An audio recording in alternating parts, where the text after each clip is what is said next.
மாமலரால் நோக்குண்டாம் மேனி நுணங்காது பூக்கொண்டு துப்பாத்து திருமேனி தும்பிக்கையான் பாதம் தப்பாமல் சார்வார் தமக்கு.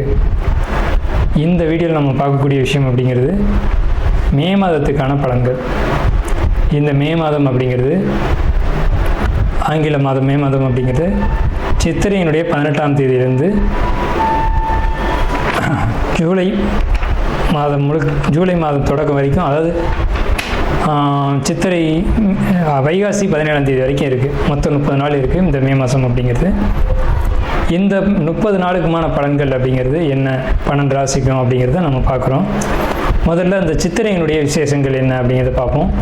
சித்திரை மாதம் அப்படிங்கிறது சித்ரா பௌர்ணமி அப்படிங்கிறது ரொம்ப தவிர்க்க முடியாத ஒரு விஷயம். சித்ரா பௌர்ணமி அப்படிங்கிறது சித்திரை 17 அன்று வருது. சித்திரை 17 அப்படின்னு எடுத்துக்கிட்டிங்கன்னா சித்திரை 18 வரைக்குமே பௌர்ணமி இருக்கும். சித்திரை 18 தான் மே மாதத்தினுடைய முதல் நாள். அப்போ இந்த மே மாதம் தொடங்கிறது சித்ரா பௌர்ணமியில் தான் தொடங்குது. ஸோ இந்த மே மாதம் மிகுந்த சிறப்பு வாய்ந்த மாதம் அப்படிங்கிறத நம்ம தெரிஞ்சுக்கணும். இந்த மாதத்தினுடைய கிரக நிலைகள் அப்படிங்கிறது ரொம்ப ரொம்ப ரொம்ப விசேஷமாக இருக்குது. என்ன விசேஷமாக இருக்குது அப்படின்னு கேட்டிங்கன்னா, மேஷத்தில் வழக்கம் போல் எல்லா சித்திரை மாதத்திலும் சூரியன் உச்சமாக தான் இருப்பார். ஆனால் இந்த வருடம் மட்டும் செவ்வாய் ஆட்சி பலம் கொண்டு அதே வீட்டில் இருக்கார். அதே மாதிரி ரிஷபத்தில் புதனும் சுக்கிரனும் 2 நட்பு கிரகங்களும் இணைஞ்சு ஒரு அற்புதமான ஒரு நிலையில், சிம்மத்தில் கேது, அடுத்த நிலையில் பார்த்திங்கன்னா மிதுனத்தில் குரு, அவர் வந்து இந்த மாதத்தில் கடகத்தை நோக்கி பயணிப்பார். அதே மாதிரி கும்பத்தில் ராகு, மீனத்தில் சனி.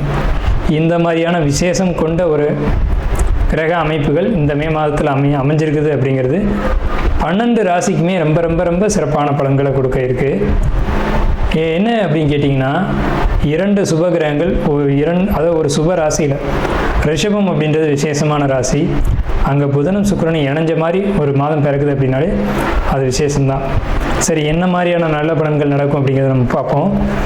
இந்த சித்ரா பௌர்ணமியினுடைய விசேஷங்கள் என்ன அப்படின்னு பார்த்தீங்கன்னா, சித்ரா பௌர்ணமி அன்னைக்கு தான் சித்திரகுப்தனுடைய வழிபாடு நடக்கும். சித்திரகுப்தன் அப்படிங்கிறது யாருன்னு கேட்டிங்கன்னா, யமனுடைய அதாவது அசிஸ்டன்ட். இவர் தான் பாவ புண்ணிய கர்மா கணக்குகளை கையில் வச்சக்கூடியவர். ஸோ இவர் வழிபடக்கூடிய நாள் தான் சித்ரா பௌர்ணமி. அது மட்டும் இல்லாது ஒவ்வொரு குடும்பத்திலையும் அந்த குடும்பத்தினுடைய கன்னி தெய்வங்களை வழிபாடு பண்ணக்கூடிய மாதம்தான் சித்ரா பௌர்ணமி. சித்ரா பௌர்ணமி என்று விசேஷமாக அவங்கவுங்க குடும்பத்தில் கன்னி தெய்வங்களை எடுத்து வழிபாடு பண்ணுவாங்க.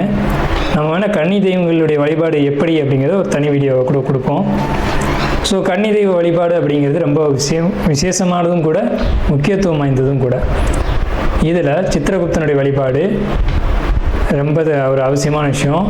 அதே மாதிரி திருவண்ணாமலை கிரிவலம், அவரவருடைய குலதெய்வ வழிபாடு. இதில் வந்து ரொம்ப குறிப்பிட்டு பேசணும் அப்படின்னா அன்னதானம் கொடுக்கறது. இந்த சித்திரை மாதத்தினுடைய ஒரு உக்கிரமான காலகட்டத்தில் அன்னதானம் கொடுக்கறத காட்டிலும் வந்து நீர்மோர் கொடுக்கறது, தாகத்துக்கு தண்ணீர் கொடுக்கறது, இதெல்லாம் ரொம்ப ரொம்ப விசேஷம். ஸோ அவங்க வயிறு குளிர்றது போல், மனம் குளிர்வது போல் உங்களுக்கு வந்து கர்மா வந்து தீர்க்கப்படும் அப்படிங்கிறது முக்கியமான விசேஷம். ஸோ இது முக்கியமான விஷயம். அதே மாதிரி இந்த சித்திரை மாதத்தில் கத்திரி வெயில் அப்படிங்கிறது மே மாதம் 4ஆம் தேதி அன்னைக்கு வந்து மே 28 வரைக்கும் இருக்கும். இந்த 25 நாட்களும் மக்கள் வந்து அதிகப்படியாக யாரும் வெளியில் வராமலும் சில விஷயங்களை தவிர்த்துக்கவும் வேணும். மே மாதத்தை பொறுத்த வரைக்கும் விருச்சிக ராசிக்கு என்ன மாதிரியான பலன்கள் இருக்குது அப்படின்னு பார்க்கும்போது, முதல் விஷயம், மனசுக்கு ஒரு இதமான விஷயங்கள், சுப நிகழ்ச்சிகள், சந்தோஷமான விஷயங்கள், இதெல்லாம் குடும்பத்தில் நடக்கும். இதெல்லாம் இந்த மாதத்தில் கண்டிப்பாக நடக்கும். பெரிய தொகைகளை கையாள வேண்டிய ஒரு மாதமாக இது இருக்கும். பெரிய பெரிய அமௌண்ட் வந்து கையில் வந்து பொருளும். அதே மாதிரி நகைகள் வாங்கக்கூடிய அமைப்பும், நகையை பர்ச்சேஸ் பண்ணக்கூடிய காலகட்டங்கள், ஆபரணங்கள் வாங்கிறது, அதே மாதிரி அணிகிறது, இது மாதிரியான விஷயங்களும் லக்ஸரியான பொருட்களை வாங்கி அணுகக்கூடிய ஒரு மாதமாக இருக்கும். மனசுக்குள்ளே ஒரு இனம் புரியாத கவலையும் தென்படும். அது சொல்லவும் வெளிப்படுத்தவும் மாட்டீங்க. இருதயம் சம்மந்தப்பட்ட விஷயங்களில் நீங்கள் ரொம்ப கவனமாக இருக்கிறது அப்படிங்கிறது ரொம்ப முக்கியம். உடல்நிலையில் கவனம் செலுத்தணும். மன அழுத்தங்கள் வருவதற்கான சூழ்நிலைகளோ அதுக்கான ஒரு அமைப்புகளோ நிச்சயம் இருக்கும். நீங்கள் மனம் அழுத்தம் வராத அளவுக்கு பார்த்துக்கணும். நுரையீரல், இருதயம் சம்மந்தப்பட்ட பாதிப்புகளுக்கு இடம் உண்டு. ஸோ அந்த மாதிரியான விஷயங்களுக்கு இடம் கொடுக்காம பிராணாயாமம் யோகா அப்படின்ற விஷயங்களை நீங்கள் கடைப்பிடிக்கணும்.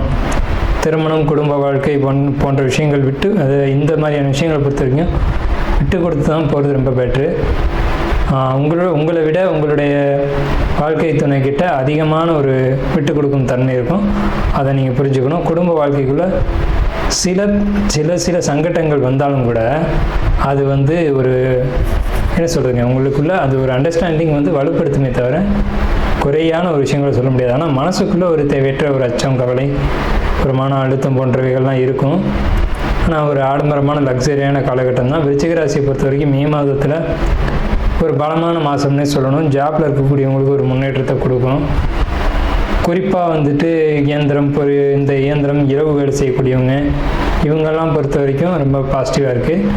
அதே மாதிரி காவல் பணி செய்யக்கூடியவங்க, யூனிஃபார்ம் சர்வீஸ் பண்ணக்கூடியவங்க, இவங்களுக்கெல்லாம் ஊதிய உயர்வுகளும் வருமான உயர்வும் கண்டிப்பான முறையில் நிச்சயமாக இருக்குது. தொழில் சம்மந்தப்பட்ட வகையில் தொழில் பண்ணக்கூடியவங்களை பொறுத்த வரைக்கும் சில சிக்கல்களையும் சங்கடங்களையும் தொழிலில் சட்ட ரீதியாக சந்திக்க வேண்டி வரும். சட்ட ரீதியான தொழில் சங்கடங்களை சந்திக்க வேண்டி வரும். ஸோ அந்த விஷயங்களை பொறுத்த வரைக்கும் மட்டும் அந்த மாதிரியான ஒரு விஷயங்களுக்கு இடம் கொடுத்துடாமல் எதையுமே ஒரு சட்ட ரீதியான ஒரு அமைப்பில் நீங்கள் அணுகுறீங்க அப்படின்னீங்கன்னா ரொம்ப ஒரு பாசிட்டிவான ஒரு அமைப்பை நீங்கள் மே மாதத்தில் கண்டிப்பான ஒரு விதத்தில் பார்க்கலாம். நாம் இதுவரைக்கும் பார்த்த ராசி பலன்கள் எல்லாமே பொதுவான ராசி பலன்கள் தான், 12 ராசிக்குமே. இப்போது உங்களுடைய தனிப்பட்ட பிறப்பு ஜாதகம் அப்படிங்கிறது உங்கள் ஜாதகத்தில் தனிப்பட்ட பலன்களை கையில் வச்சுருக்கோம்.